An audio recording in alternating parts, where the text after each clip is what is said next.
வணக்கம். உழவன் real estate Pollachi. இந்த வீடு எங்கே அமைஞ்சிருக்குதுன்னு பார்த்தீங்கன்னா நம்ம ஜோதி நகருக்குள்ளே அமைஞ்சிருக்குதுங்க. மொத்தம் 4.25 செண்டுங்க. தெற்கு பார்த்து சைட்டுங்க. வீடு கிழக்கு பார்த்து கட்டிக்கிறாங்க. பின்னாடி சைடு பார்த்தீங்கன்னா கார்டன் வைக்கிற மாதிரி நல்ல காலி இடம் விட்டு விசித்திரமாக கட்டிக்கிறாங்க. வெளி பாத்ரூமுங்க, சிட் அவுட்டுங்க, கார் போர்ட்டிக்கோ இருக்குதுங்க. ஹால் சைஸ்னு பார்த்தீங்கன்னா 21க்கு 20ங்க. கிச்சன் சைஸ் பார்த்தீங்கன்னா 10க்கு 10ங்க. பெட்ரூம் சைஸ் என்னென்னு பார்த்தீங்கன்னா 10க்கு 17ங்க. அட்டாச்சு பாத்ரூமுங்க. இன்னொரு பெட்ரூம் பார்த்தீங்கன்னா 10க்கு 10ங்க.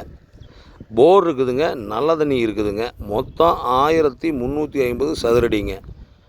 ஓனர் என்ன விலை கேட்குறாரு தெரியுங்களா? 45 லட்ச ரூபா கேட்குறாரு. வீட்டுக்கு வயசு என்னென்னு பார்த்தீங்கன்னா 7 வருடம் ஆச்சு. வீட்டை வாங்கி நல்லா ஒரு பெயிண்ட் பண்ணுனா வீடு சூப்பராக இருக்குங்க. உழவன் ரியல் எஸ்டேட் லைக் பண்ணுங்கள், ஷேர் பண்ணுங்கள்.